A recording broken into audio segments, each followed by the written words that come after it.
haben heute ein neues Ausstattungsbestandteil ausprobiert, und zwar den Gennaker. Was soll ich sagen? Christoph bringt auch noch den größten Superfrachter zum Ausweichen. Man kann es wirklich nicht anders sagen, das ist echt ein tolles Schiff.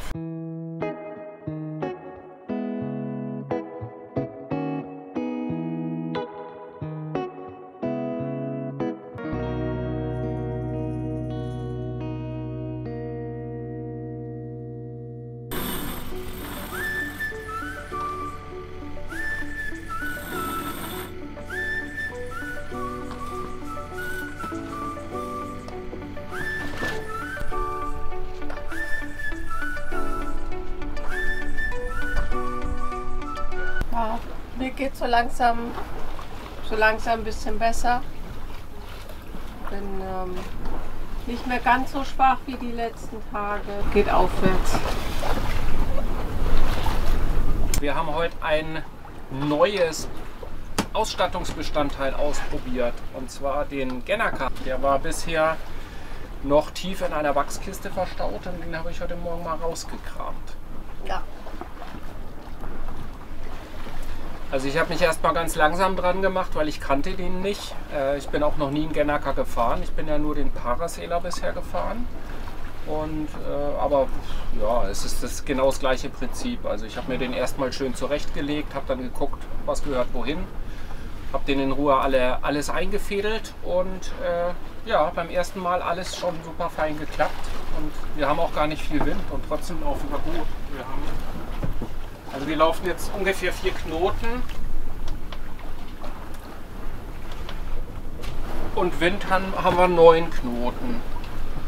Und das finde ich okay. Also wir fahren jetzt halben Wind und ja, geht ganz ruhig dahin, fühlt sich super an und er ist relativ klein, muss man dazu sagen. Also ich hätte ihn mir eigentlich deutlich größer vorgestellt.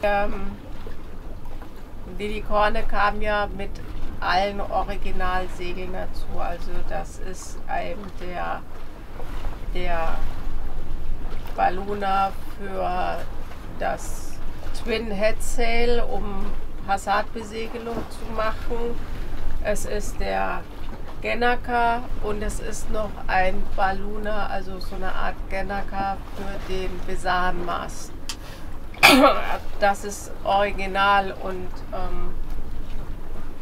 besonders oft wurden die Segel, glaube ich, nicht gesegelt. Nee. Also der Neckar sieht auch recht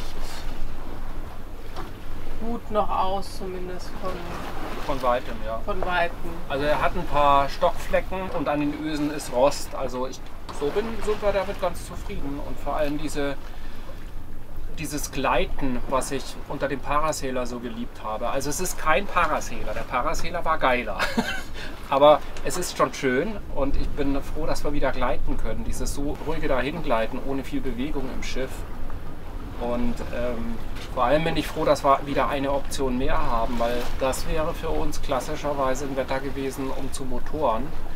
Und das ist ja schade drum. Und gerade jetzt, wo ich eigentlich den Motor auch bis zum Winter möglichst wenig nutzen will,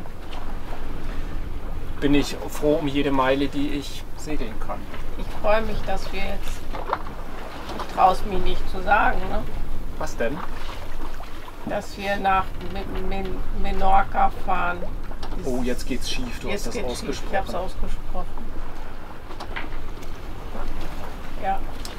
Ja, also wir fahren ja rüber und wir sind tatsächlich die einzigen, die segeln. Mit mir sind heute Morgen 2 Segelboote aufgebrochen.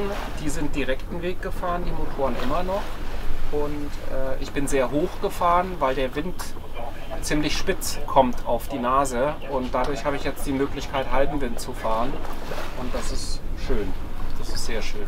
Vielleicht kann ich da ja auch mal irgendwann vom Boot gehen und ein bisschen spazieren gehen. Ja. So. Ja. Also seit Barcelona bin ich nie mehr vom Boot gegangen.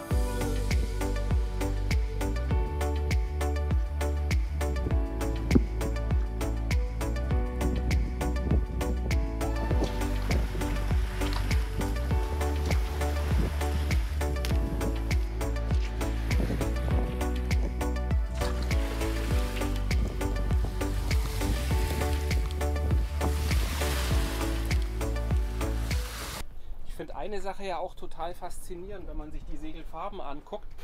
Marion hatte da heute Morgen so ein Aha-Erlebnis, meinte, das sind ja die französischen Nationalfarben. Und das stimmt, da kommt man nicht sofort drauf und das ist auch tatsächlich wohl auch der Hintergrund.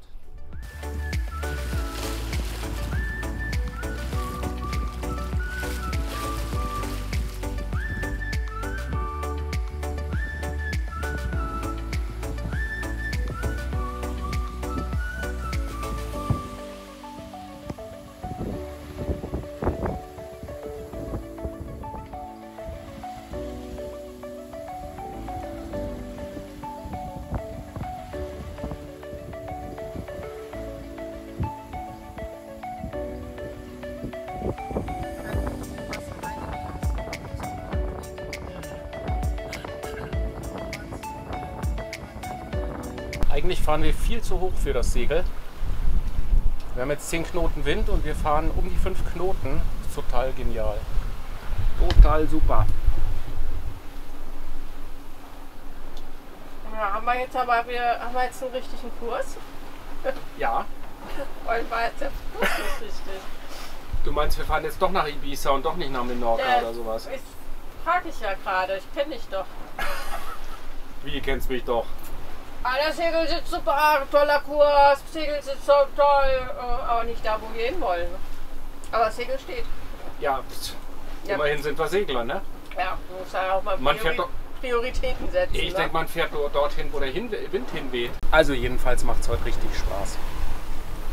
Glattes Meer, schnelle Fahrt und ein tolles Ziel vor Augen. Großartig. Vor uns ist ein Passagierfrachtschiff, das hatten wir die ganze Zeit auf Kollisionskurs. Ist genau über dem Kugelfinder, sehr klein zu sehen. Und auch auf dem AIS hatte ich 0,2 nautische Meilen Distanz, aber er war nur noch 3 Meilen weg. Das heißt, er ist bei 20 Knoten Fahrt. Müsste ich jetzt rechnen, jedenfalls in unter 5 Minuten da.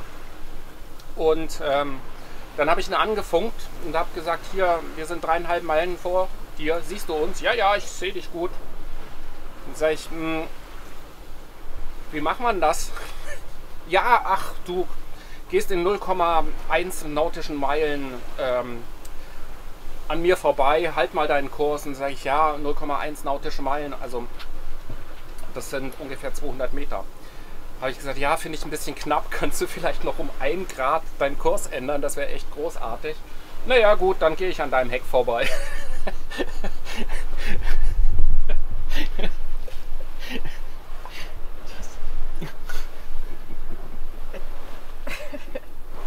Ja, was soll ich sagen? Christoph bringt auch noch den größten Superfrachter zum Ausweichen.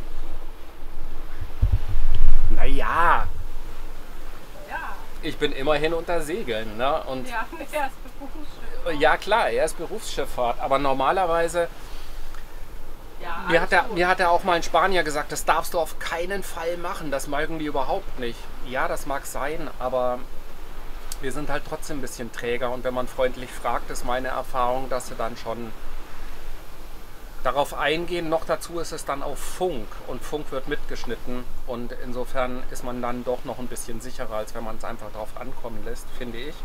Außerdem Aber ist es beruhigend. ist jetzt schon genug, ist alles gut. Also Ja, ja. wir sind da schon sehr safe jetzt. Ja.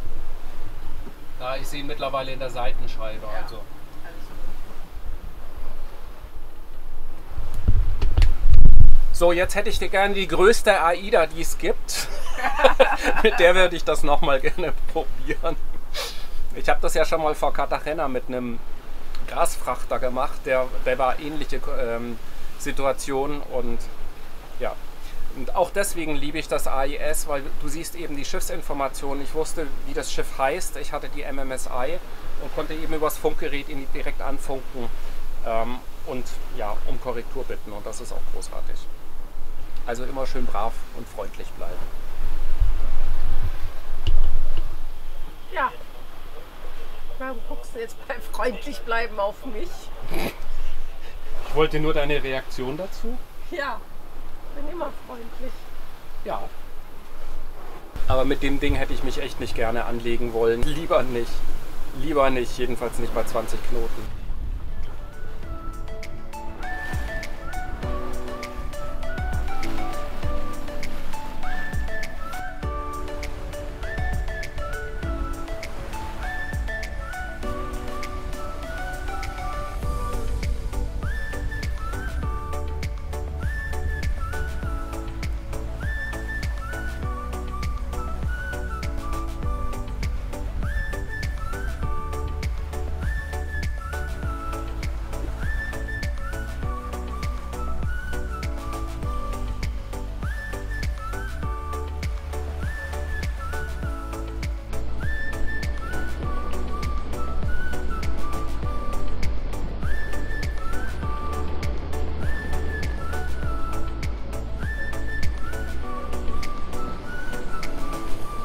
Wir waren jetzt doch ein bisschen zu hoch für den General. Jetzt haben wir den wieder eingeholt und segeln mit der Genua, damit wir auch unser Ziel erreichen, wo wir gerne hin möchten. Ich einfach nur sanftes Segeln haben, aber es ist genauso angenehm.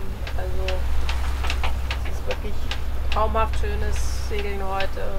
Schöner Wind, keine Welle, großartig. Wir hatten nur noch so, ich weiß es nicht genau, so 50 Grad zum Wind oder sowas.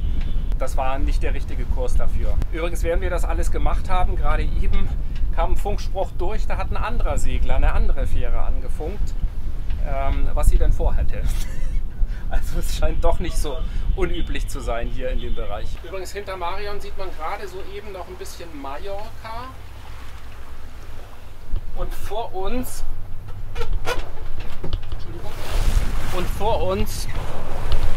sieht man Menorca mit einer Superschnellfähre. Und diese Superschnellfähre, die macht einen Krach, das ist unglaublich. Dieses Wudu, Wudu, Wudu von diesen Maschinen hört man bis hierher. Und mit denen ist auch wirklich nicht zu spaßen. Die sind echt ganz schön schnell.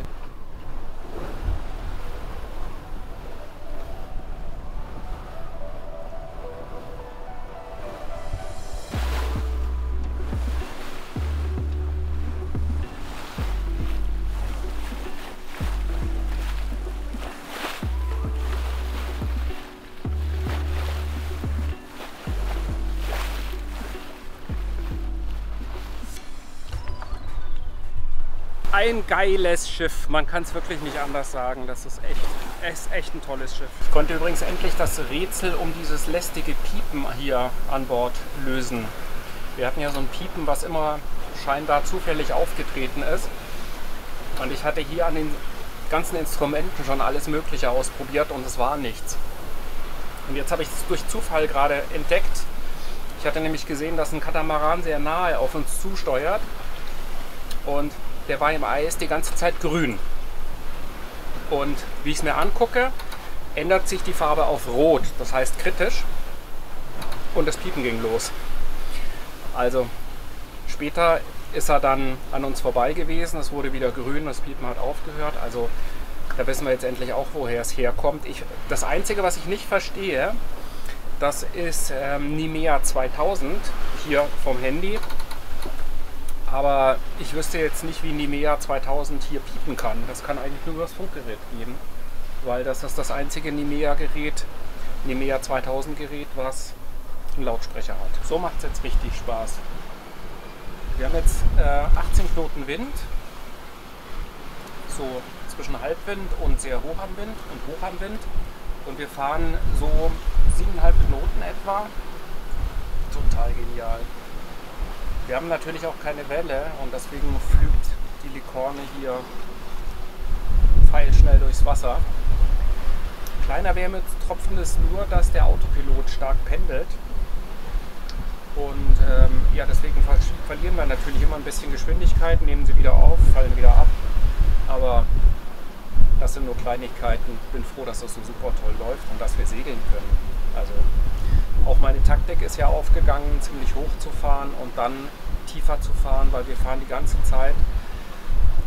Ja, ich kann es nicht so genau sagen, dass dadurch, dass wir so hin und her pendeln, aber irgendwas zwischen 50 und 90 Grad zum Wind. Und ja, viel höher hätte ich aber auch nicht fahren können als die 50 Grad zum Wind.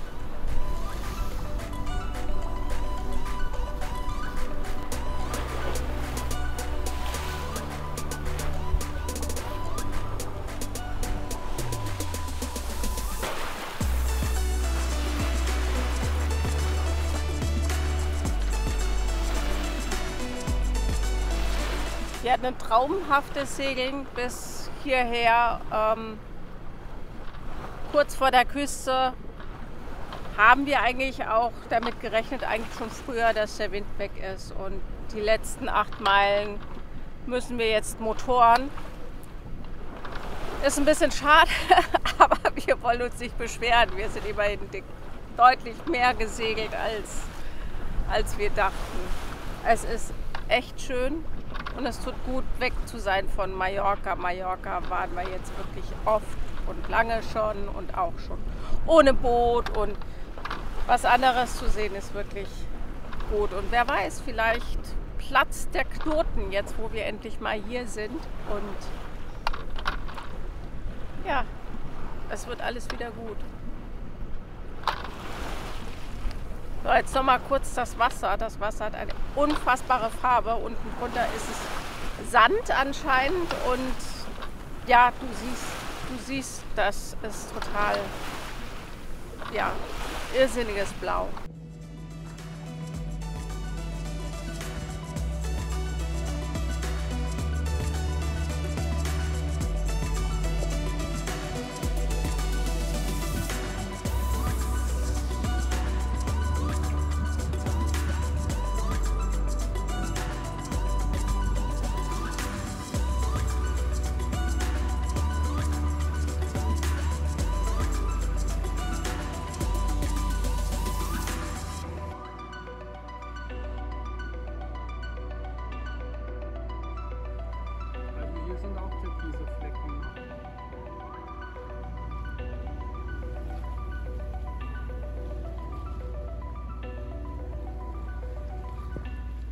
Wir sind jetzt endlich angekommen und wir mussten dann auch feststellen, dass wir nicht die Einzigen sind. Nein. Wir waren natürlich zur Mittagszeit da sind alle unterwegs, alle mit Motorbooten und so weiter. Das war natürlich in den Buchten, den 2 Buchten, die wir uns eigentlich ausgesucht hatten, voll. Ja. Hier geht's aber. Ja. Das ist jetzt die Cala Galdana und mal sehen, vielleicht können wir noch ein bisschen umankern, wenn der eine oder andere Ausflügler dann gefahren ist. Das war das, wo wir eigentlich erst in 2 Tagen hin wollten, wenn wir Menschen um uns herum haben wollen, aber das hat nicht funktioniert. Das Allerwichtigste ist aber, wir sind auf Menorca. Wir haben es geschafft. Wir haben es endlich geschafft. Wir haben das jetzt seit 2 Jahren versucht und bei jedem Versuch, den wir gestartet haben, hierher zu fahren, mussten wir wieder abbrechen. Sei es, wir mussten nach Deutschland fahren oder wir hatten Motorprobleme oder wir mussten wieder nach Deutschland fahren. Also es gab eigentlich, glaube ich, jedes Mal Tränen, jedenfalls innerlich zumindest. Also, und deswegen bin ich auch glücklich, dass wir da sind. Außerdem war das eine echt schöne Überfahrt, Champagner-Segeln mit tollen Ereignissen und einfach großartig. Und es fühlt sich ganz toll an, endlich hier zu sein. Und ich habe den Eindruck, das Boot will uns auch zeigen, dass es uns lieb hat und nicht immer rumzickt. Und ja, also im Moment ist alles auf Versöhnung und Entspannung. Ja. Und wir freuen uns, atmen aus und springen erstmal ins Wasser. Oder werden gesund. Oder werden gesund.